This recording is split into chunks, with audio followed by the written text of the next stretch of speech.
여러분 잠깐 상상해 보세요. 당신이 30년 동안 열심히 일했습니다. 새벽에 일어나 출근했고 야근도 했고 주말도 반납했습니다. 자식들 학원비, 대학 등록금, 결혼 비용까지 다 대줬습니다. 그리고 드디어 은퇴했습니다. 그런데 통장을 열어보니 남은 돈이 없습니다. 이게 남의 이야기가 아닙니다. 지금 이 순간에도 대한민국 어딘가에서 70대 할아버지가 새벽 5시에 편의점 문을 열고 있습니다. 70대 할머니가 폐지를 주우며 하루를 시작하고 있습니다. 그분들이 게을러서일까요? 무능해서일까요? 아닙니다. 그분들도 우리처럼 열심히 살았습니다. 그런데 지금 가난합니다. 대한민국 노인 빈곤율 OECD 1위.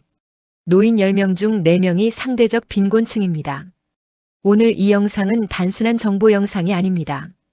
지금 30대, 40대, 50대 분들께 반드시 전해야 할 이야기입니다.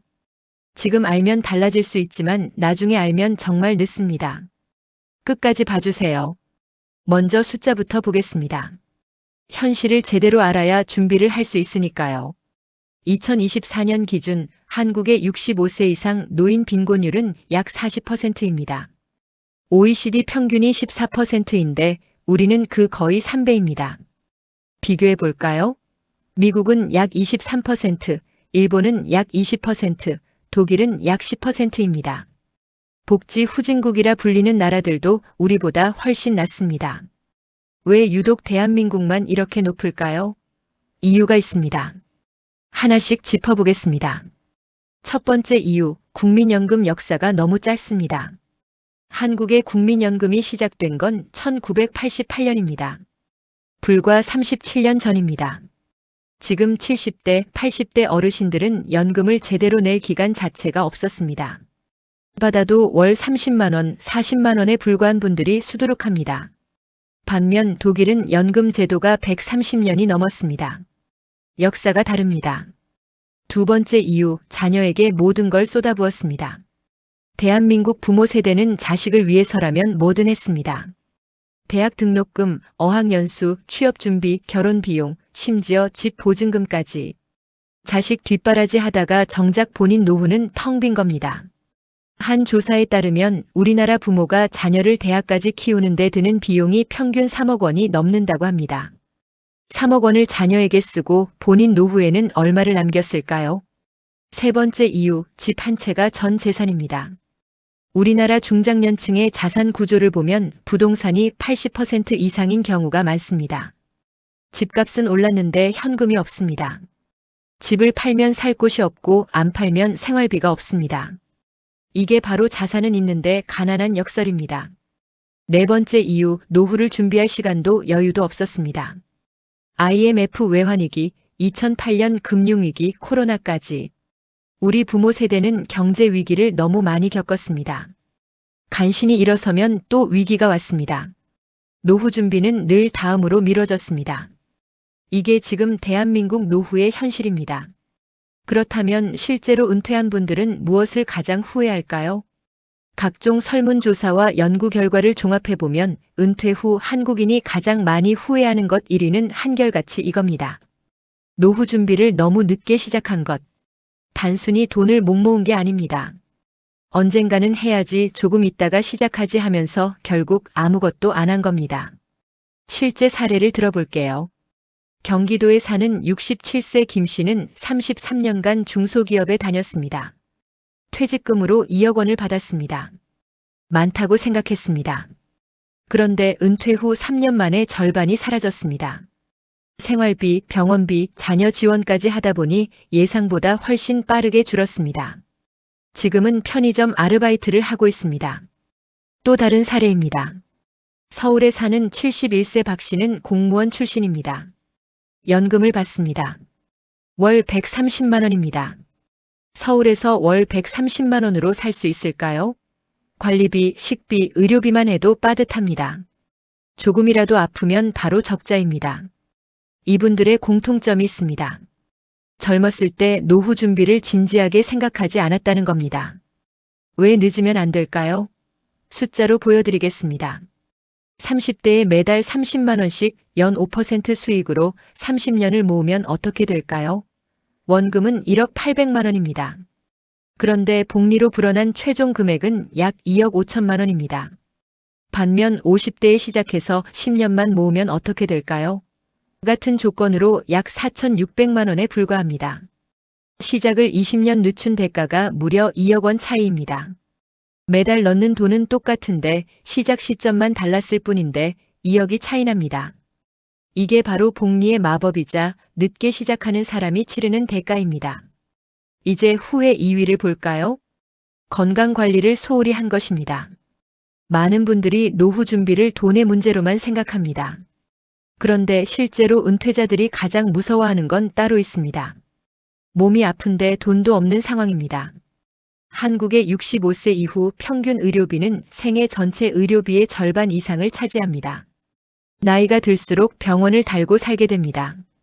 특히 치매, 암, 뇌졸중 같은 중증 질환이 오면 상황이 완전히 달라집니다. 치매 환자 한 명을 돌보는 데 드는 비용이 월 200만 원에서 300만 원입니다. 요양원 비용까지 합치면 더 올라갑니다. 이런 질환 하나면 가족 전체가 무너질 수 있습니다. 그래서 노후 준비에는 반드시 의료비와 간병비 대비가 포함돼야 합니다. 실손보험, 간병보험, 치매보험을 미리미리 챙겨야 하는 이유가 여기 있습니다. 그리고 가장 기본적인 것, 지금 당장 운동을 시작해야 합니다. 지금 운동 안 하면 나중에 병원비로 냅니다. 운동은 가장 싸고 확실한 노후 보험입니다. 후회 3위는 무엇일까요? 자녀에게 너무 많이 해준 것입니다. 이 얘기를 드리면 서운해하시는 분들도 있습니다. 그런데 이건 냉정하게 봐야 합니다. 우리나라 부모들은 자녀를 위해서라면 자신을 희생하는 걸 당연하게 여겼습니다. 그게 나쁜 게 아닙니다. 사랑입니다. 그런데 그 사랑이 결국 부모도 자식도 힘들게 만드는 경우가 많습니다. 자녀 결혼 비용으로 수천만 원을 써버리고 나면 정작 본인은 월 50만 원 연금으로 살아야 합니다. 그러면 결국 자녀가 부모를 또 부양해야 하는 악순환이 됩니다. 진짜 자녀를 위하는 길은 내 노후를 먼저 단단하게 준비하는 것입니다. 부모가 경제적으로 독립해야 자녀도 자기 삶을 살 수 있습니다. 후회 4위입니다. 직장만 믿고 개인 준비를 안 한 것. 많은 분들이 이렇게 생각했습니다. 퇴직금 받으면 되지. 국민연금 있으니까 괜찮겠지. 그런데 현실은 다릅니다. 퇴직금 1억 원 얼마나 버틸 수 있을까요? 월 100만 원씩 쓰면 8년 3개월입니다. 60세에 퇴직하면 68세에 바닥납니다. 평균 수명이 83세인 나라에서 15년을 더 살아야 합니다. 국민연금은요? 2024년 기준 평균 수령액이 월 65만 원입니다. 이걸로 한 달을 살 수 있을까요? 직장과 국가만 믿으면 안 됩니다. 개인이 따로 준비해야 합니다. 그렇다면 지금 당장 무엇을 해야 할까요? 구체적으로 알려드리겠습니다. 첫 번째, 국민연금 납입 기간을 최대한 늘리세요. 국민연금은 오래 낼수록 많이 낼수록 유리합니다. 직장을 그만뒀거나 경력이 단절된 분들도 임의가입 제도를 통해 계속 납부할 수 있습니다. 과거에 못 낸 기간을 소급해서 내는 추납 제도도 있습니다. 10년만 더 납부해도 월 수령액이 수십만 원 달라집니다. 두 번째, IRP와 연금저축을 당장 시작하세요. IRP는 개인형 퇴직연금입니다. 연금저축은 노후를 위한 저축 상품입니다. 이 두 가지를 합쳐서 연 900만 원까지 납입하면 최대 16.5% 세액 공제를 받을 수 있습니다. 900만 원을 넣으면 148만 원을 세금으로 돌려받는 겁니다. 이 제도를 안 쓰는 건 그냥 돈을 버리는 겁니다. 세 번째, 집을 현금 흐름으로 바꾸는 것을 고려하세요. 집 한 채가 전부인 분들께 주택연금을 소개합니다. 집을 담보로 맡기고 매달 연금처럼 받는 제도입니다. 집값 3억짜리 집이라면 70세 기준 월 약 90만 원 정도를 받을 수 있습니다. 죽을 때까지 그 집에서 살면서 돈도 받습니다. 배우자도 동일하게 보호됩니다. 네 번째, 수입의 일부를 반드시 노후 전용으로 분리하세요. 통장을 나눠야 합니다. 생활비 통장, 비상금 통장, 노후 전용 통장. 노후 통장에는 절대 손대지 않는다는 원칙을 세워야 합니다. 매달 10만 원이라도 좋습니다. 시작이 중요합니다. 5번째, 자녀에게 줄 돈의 한도를 미리 정하세요. 결혼 비용, 집 보증금 이런 것들에 얼마까지 지원할지 부부가 미리 합의해 두세요. 그 이상은 주지 않는다는 원칙이 필요합니다. 자녀도 스스로 준비하는 능력을 키워야 합니다. 그게 진짜 자녀 교육입니다. 마지막으로 한 가지만 더 드리고 싶은 말이 있습니다. 노후 준비는 선택이 아닙니다. 생존입니다. 예전에는 자식이 부모를 모셨습니다. 지금은 다릅니다. 자녀들도 치열하게 살아가고 있습니다. 내 노후를 자식에게 맡길 수 없는 시대가 됐습니다. 국가도 완벽하게 책임져 주지 못합니다. 국민연금 고갈 논란은 매년 나옵니다. 결국 내 노후는 내가 준비해야 합니다. 다시 처음으로 돌아가 봅니다. 새벽 5시 편의점 문을 여는 70대 할아버지. 그분도 한때는 열심히 일했습니다. 자식 키웠습니다. 세금 냈습니다. 나라를 위해 살았습니다. 근데 지금 혼자입니다. 가난합니다. 이건 그분만의 이야기가 아닐 수 있습니다. 지금 준비하지 않으면 20년 후 우리 이야기가 될 수도 있습니다.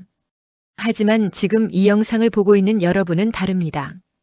이미 한 발 앞서 있습니다. 아는 것만으로도 달라질 수 있습니다. 노후는 준비한 사람에게만 편안합니다. 오늘 영상이 도움이 됐다면 구독과 좋아요 꼭 눌러주세요. 여러분의 구독 하나가 이런 콘텐츠를 계속 만들 수 있는 힘이 됩니다.